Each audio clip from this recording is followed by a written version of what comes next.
Welcome to A Mason's Work, the podcast where we review Masonic symbols and illustrate how they can be used to solve problems in everyday life. With your host, Brian Mattocks, a proud member of the Craftsman Online Media Network. So this week we're going to talk a lot about how to overcome being a negative person, which may sound crazy, but when you start thinking about it, the entire Hiramic legend, if it's happening in your head at all times, as a cautionary tale, makes a lot of sense. These are the behaviors or perspectives that can literally kill you and sap your life away. So we're trying to use those symbolic concepts of the Ruffians to help us navigate what it's like to own a brain or a mind, and then how to best operate your mind in a way that helps you achieve your objectives. So you can probably reflect in your life on someone you've met that is a negative person. In fact, it's so common that it makes its way into our everyday life, into our stories. Even Winnie the Pooh, the story for children, has a perpetually negative person, Eeyore.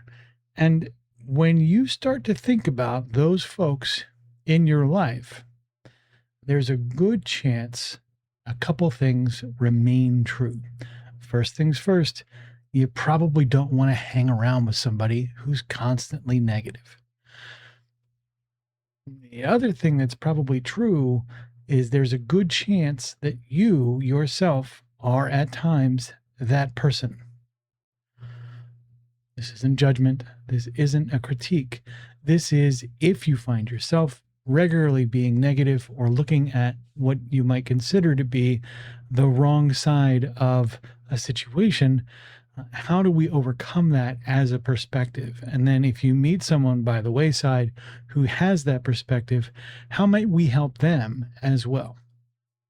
So first things first, and we'll get through some of these over the course of this week, but first things first, what's important to know is that you're not broken, and neither is the negative person. And when I say broken, I mean like the way you would talk about a machine. A machine is broken when it cannot deliver the functions of the design intent of the machine. You are not a broken person. The people that are negative in your life are not broken people. What they likely have, and what you likely have experienced, is the product of owning a mind. Most people don't know this, but your mind is, in essence, a comparison engine most of the time. It's comparing your memory and your sort of idea of the way the world works against the data and input that you have. Those comparisons on an everyday basis kind of stack up over time to create essentially a continuity of experience. So if your expectations, the ideas you've built up in your mind, your memories, are all built on a certain understanding, and you are confronted with evidence in the world that defies that understanding, you're going to have an emotional reaction.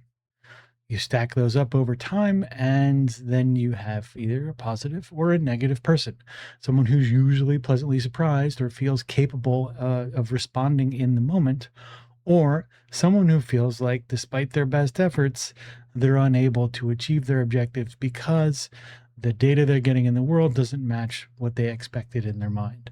So as we work through these things, it's important, first things first, to understand they're not broken and you're not broken if you're in that, find yourself in that situation.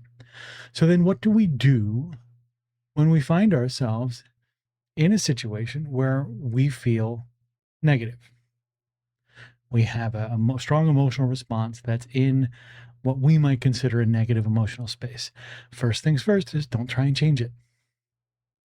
If you try and change it, if you try and make it go away or put platitudes over the wound, like, no, don't worry about it, or no, you're going to be fine, you're busy trying to change the symptom, not the cause. People are going to be sad on regular bases for lots and lots of reasons, including yourself. You're going to be sad for lots of legitimate reasons and lots of silly ones. Don't necessarily get attached trying to chase fixing any one bit of sad or upset or sad or disappointed or what have you. If you get attached to trying to create nothing but positive feelings all the time, you are trying to do something that is impossible. That is the idea of having a Masonic pavement with no black squares, or a one-sided coin. And as you know, a coin has minimally two sides, most likely three, that one along the edge. So you need all of these things to make life work. That means the negative emotional content and the positive emotional content. The moment you stop trying to change them, you find yourself judging those experiences less as they arise.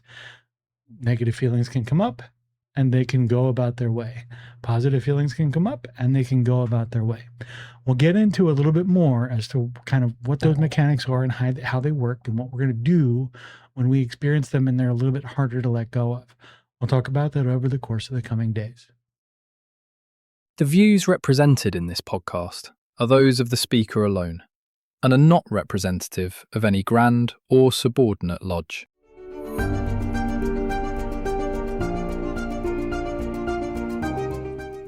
Hi, Brian here. I wanted to thank you so much for listening to this episode. If you have any suggestions or guidance for further episodes you'd like to see or hear, whatever the case may be, please don't hesitate to reach out to me at amasonswork.com, and we will try and incorporate your suggestions into a future recording. Thanks.